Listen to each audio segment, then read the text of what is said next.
Both the Democratic and Republican presidential tickets are finally set. Kamala Harris and Donald Trump are a month away from facing each other on a debate stage. It's clear that Trump would rather be facing Joe Biden and that he doesn't know quite how to counter Harris's surge. Next. This is Washington Week with The Atlantic. Corporate funding provided by Consumer Cellular. This is Sam. How may I help you? This is a pocket dial. Well, somebody's pocket. Thought I'd let you know that with Consumer Cellular, You get nationwide coverage with no contract. That's kind of our thing. have a nice day. Additional funding is provided by Koo and Patricia Ewens for the Ewen Foundation, committed to bridging cultural differences in our communities. Sandra and Carl DeLay Magnuson, Rose Herschel and Andy Shreves, Robert and Susan Rosenbaum, the Corporation for Public Broadcasting, and by contributions to your PBS station from viewers like you. Thank you. Once again from Washington, Editor-in-Chief of The Atlantic and moderator Jeffrey Goldberg. Good evening and welcome to Washington Week. So Tim Walz is in the race. JD Vance is trying to make a positive impact for Donald Trump.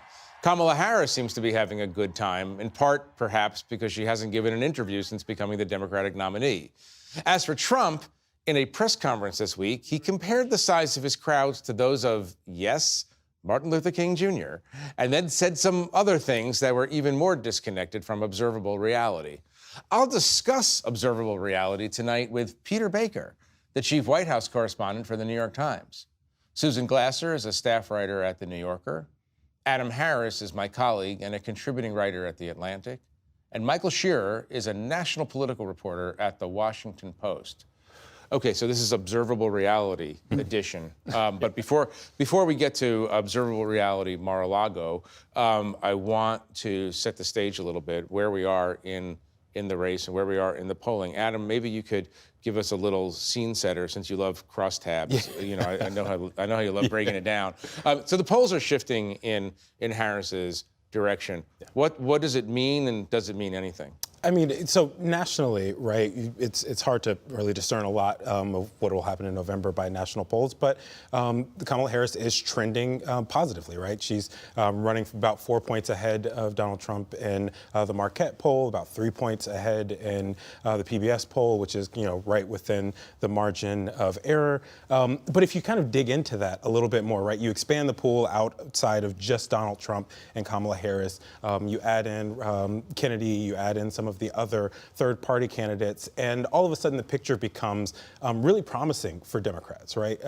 They never really eclipsed around 40% when Biden was the candidate. Now they're running at about 47%, where Donald Trump is running at around 41%, with Kennedy receiving a smaller share of the vote. So that really tells you that she's pulling in a base of voter that wasn't necessarily excited about Biden, was looking for an alternative, but now really kind of has that. And if you dig into the states in particular, Wisconsin was there's a really interesting example there where voters were just not enthusiastic about Joe Biden, right? It was about 30 some odd % of voters were enthusiastic about voting for Joe Biden, but you add Kamala there and it jumps up to about the same enthusiasm that Republicans have for voting for Trump. Yeah, Peter, does that enthusiasm last? And what do you take out of all the polls? How much do you take out of all these polls? Well, I think enthusiasm is important, because you saw a Democratic Party that until a couple of weeks ago that was incredibly depressed. It was in a fugue state. They felt like it was a death march to Election Day. They were not at all excited about doing it. And why does that matter? Because why would you go out of your way to go vote if you're not all excited? So yes, enthusiasm matters. To see these crowds that she is generating, 2 points about it. One is extraordinary. Every Biden rally I've gone to in the last 3 or 4 years comes nowhere close to the worst rally she's had in terms of size, energy, and enthusiasm. And on the joy meter. Exactly. Yes, And then secondly, it's driving Trump nuts, right? You saw that yesterday. He says, oh my gosh, she's only got 1,000 people. I get 10, 20, 30 times as many people as she has. Not true. Tonight in Arizona, she's going to have 20,000 people. She had 15,000 and 12,000 crowds in the Midwest this week. These are Trump-sized crowds. And it doesn't mean she's going to win. It means she's at least caught up to Biden. But caught up to Trump. Yeah, but Susan, my question is on this question of is this sustainable enthusiasm and perennial joy, or is this relief that it's not? What did you say? The fugue state death march? Something like that. Peter he went really low. He went way down there. Yeah. But I mean, is this sustainable? Well, first of all, it's been a long time in our politics since the word joy was trending. It certainly wasn't on my bingo card for August of 2024. It certainly has never been spoken on this show. No, joy. Well, I mean, I feel like I've written the words doom loop, like a lot more times than I've written the words joy as a factor in American politics. You have to go back, it seems to me, maybe Obama 2008, but even then you could say that was more inspirational. Peter and I were talking the other day, maybe it was, you have to go back to 1992 and the Bill Clinton, Al Gore, jubilant duo coming out of the Democratic Convention in New York City. Whatever, your analogy is, it's been a while, first of all. Second of all, I do think to the polls, there is an interesting question I have, which is, Harris has clearly consolidated the Democratic vote that had not been consolidated under Biden, right? So a lot of the reason for Biden's softness in the polls was because Democratic voters or Democratic-leaning independents, they just were uncomfortable casting another vote for Biden. It wasn't that, Harris has not converted a ton of Republicans. So I think the question is, does she not just pull even with Donald Trump and put us right back into essentially a dead even election, or are we going to see her coming out of the convention with something more approximating a lead, even if a small lead? I don't know the answer to that. Right. Michael, do you know the answer? Well, I think that's the right point that Susan made, that right now we're back to consolidating some of that. But if you go back to 2020, Biden won that race by 4 points. If you look at the polling averages now, she's up by 1 point. If you go back to 2020, at this point in 2020, Biden was ahead by 7 points. So she doesn't yet have the full Biden coalition behind her. There's still, if you talk to the Biden campaign, a lot of Biden voters from 2020 who will say in focus groups or will tell pollsters, I don't know if I want to vote. This is all kind of depressing. I don't really like Trump, but this is not something I'm excited about. So she still has a ways to go. And I think the real question is whether the next 2 weeks, those people get there. And we walk into September and she's back where Biden was at this point in 2020. Michael, talk about the role of the vice presidential nominees, helping and hurting. Do both, and everybody can join in, but Yeah. Walz and Vance. Well, so I think the first thing you have to say when you're talking about vice presidential nominees is there's not a lot of historical record of them mattering in November. Right. They matter as attack dogs. That's why we're only having one question on Right. it. They matter Actually doesn't matter. matter as attack dogs. They matter as surrogates. They help shape how people think about the person at the top of the ticket. Yeah. And I think if that's the scorecard, Trump has probably been hurt by Vance over the last couple of weeks because Vance is sort of a sourpuss in the Trump mold. And Kamala, who's the rap against Kamala, she's a San Francisco elitist. She picks someone who is totally against type, who loves being in front of the camera, who is sort of refreshing and different, at least for Democrats, and are getting them going. So I think, at least in the short term, there's an advantage to Harris. I don't know what that means in a moment. Anybody want to argue that vice presidents really matter? What they matter is first do no harm, right? Because they're not going to help you win a state anymore. That hasn't happened since Johnson in 1960 helped Kennedy.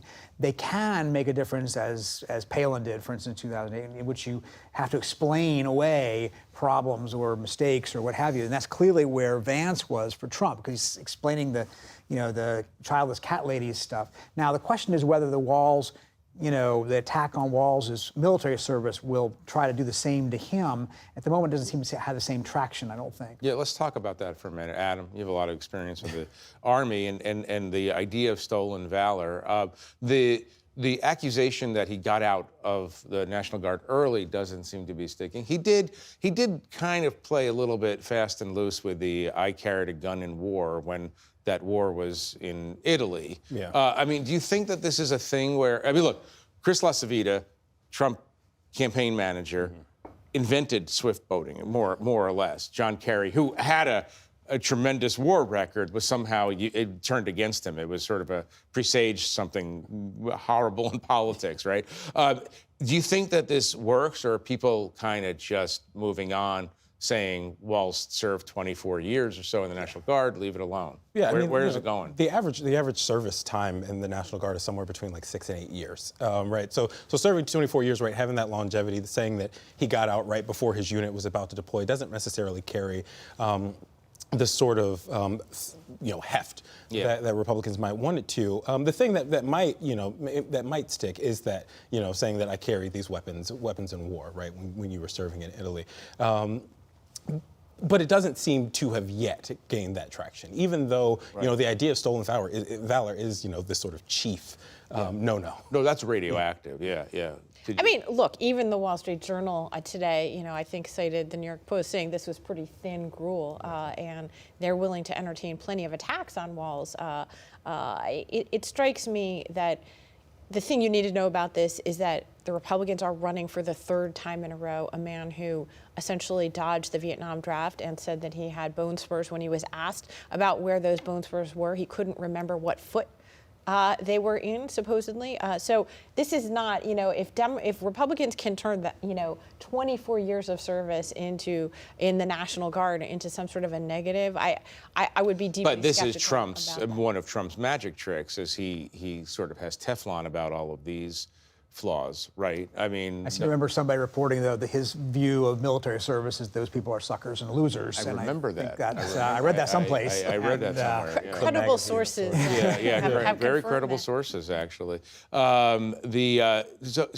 Talking about spurious allegations, I want to bring up in a euphemistic way something that's happening in politics that I find disturbing, which is that there is a story that's very popular in social media about JD Vance and the unnatural use of a couch. Let's just leave it at that.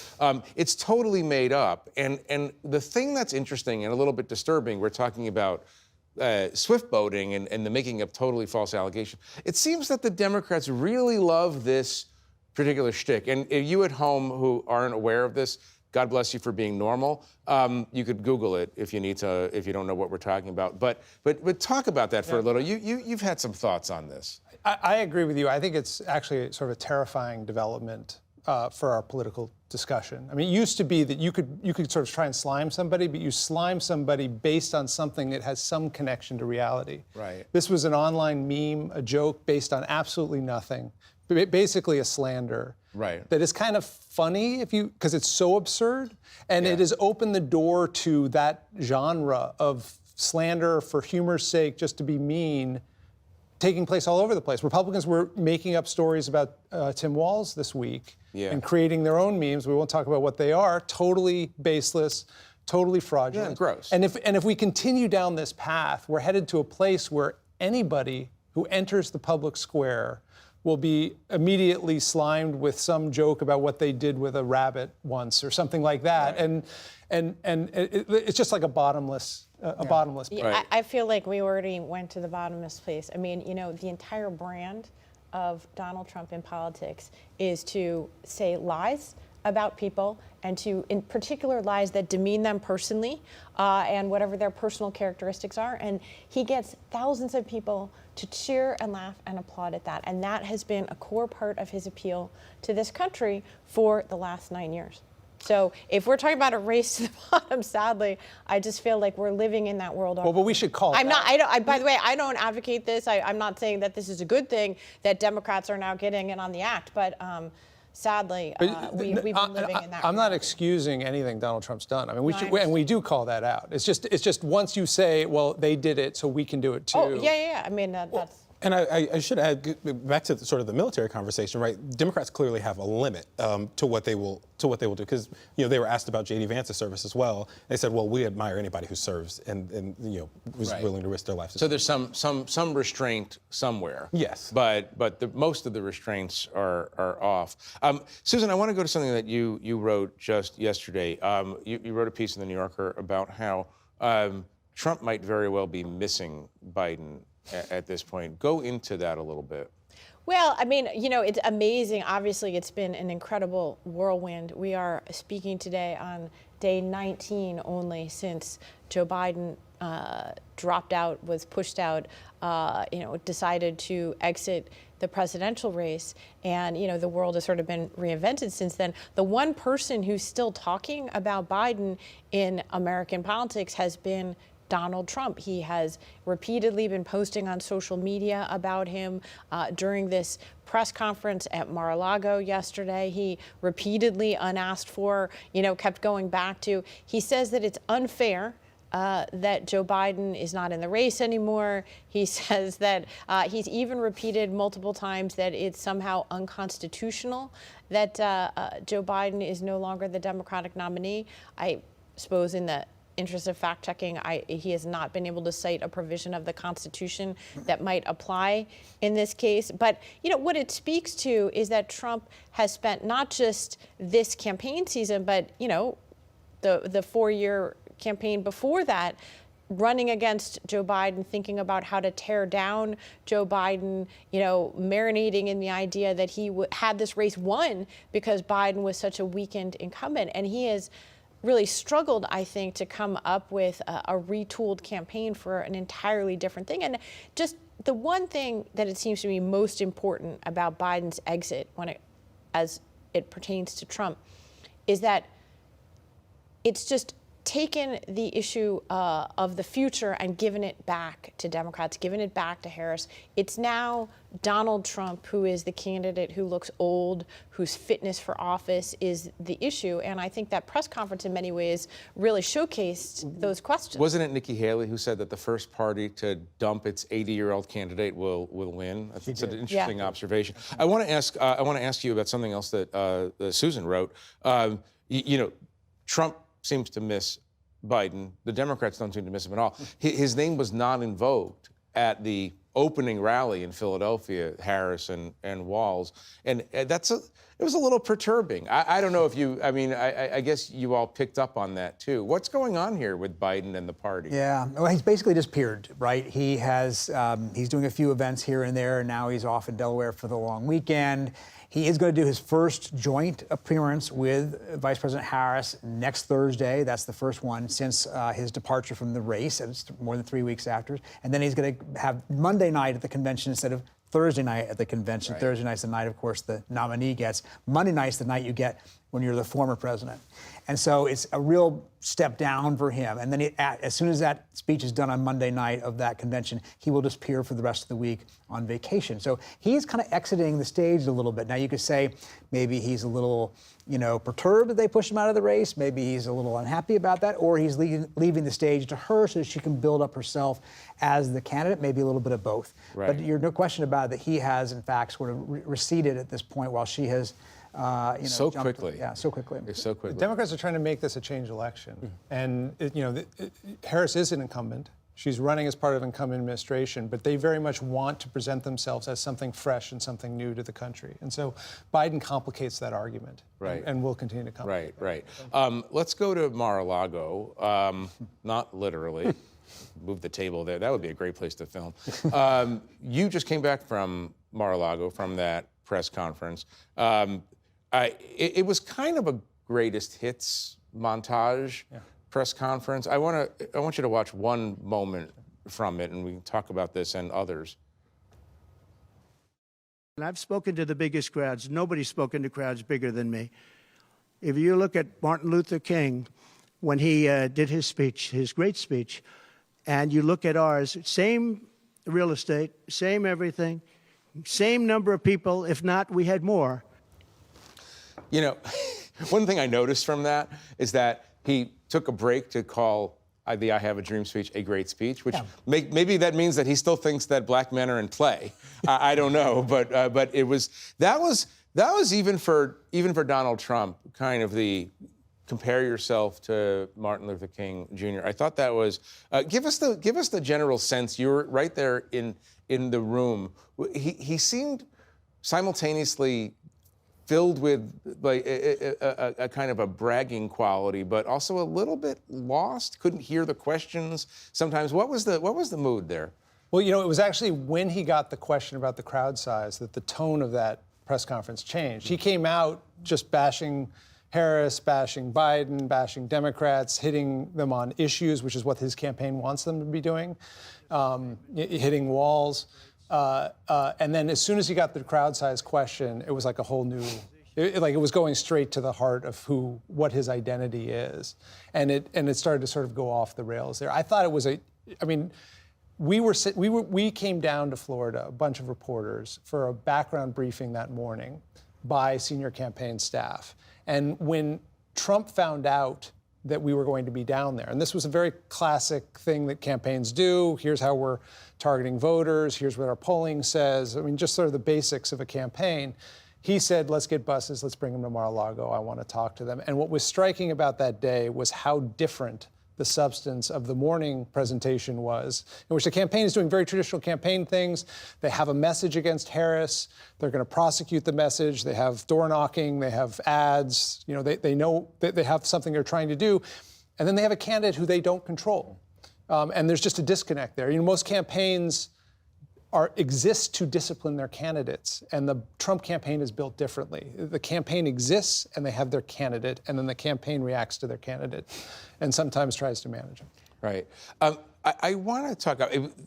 It's fascinating. We're watching in real time the Trump campaign and Trump separately, I guess, pivot to figuring out what's the argument against Kamala Harris that would work. Something that obviously Trump was trying out last week, Adam, was this, she's not really black, she's Indian, she never said she was black, which is kind of interesting. If you go to Howard University as an 18-year-old, you're kind of signaling something about your sense of who you are. But it seems to have dropped off a little bit. Are we just in the sort of the tryout phase where he's seeing what will stick? Yeah, it seems like a really spaghetti on the wall sort of phase that we're going through, where they were really sure how to run against Joe Biden.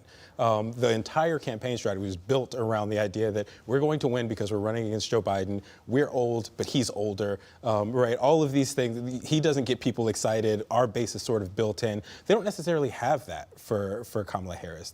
And so effectively what he's trying to do, you mentioned kind of maybe he still thinks that black men are in play. He says that at the press conference yesterday, right? We're doing better with black men than Harris is. Is there proof in the polling of that? Not necessarily, right? He's running a little bit better than in 2020, but you know,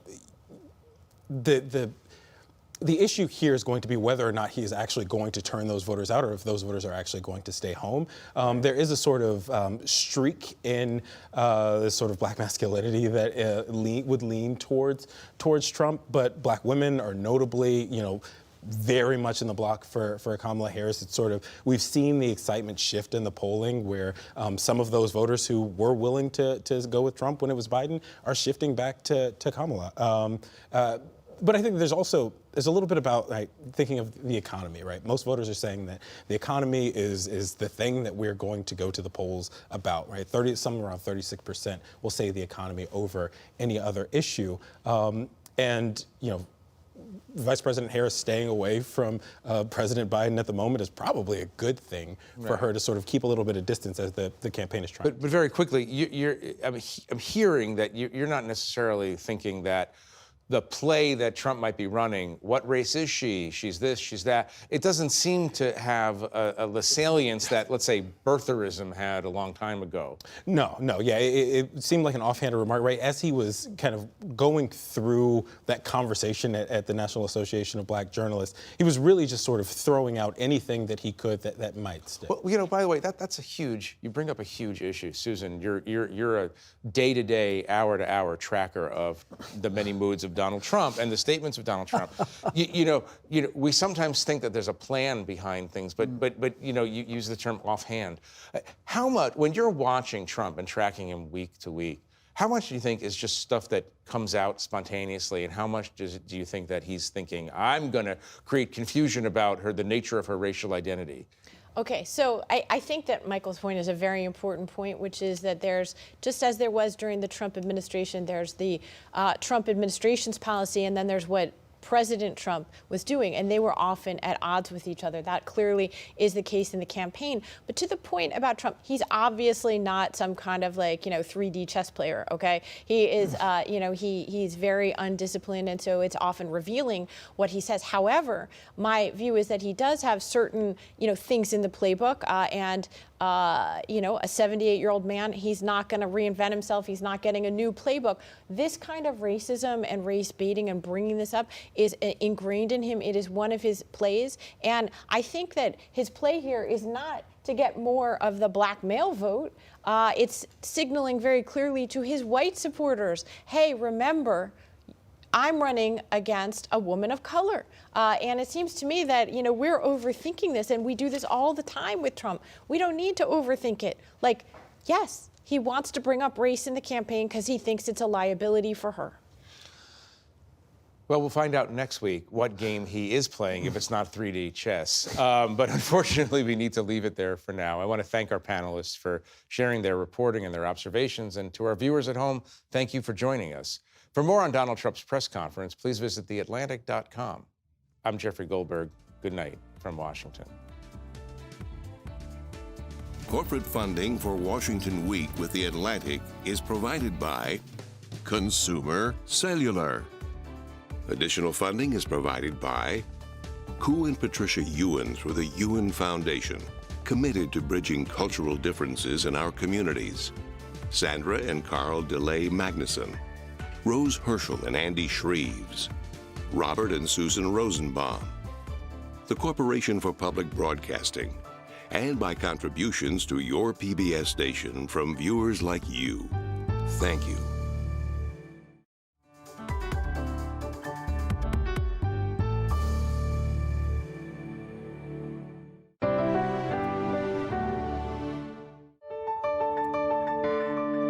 You're watching PBS.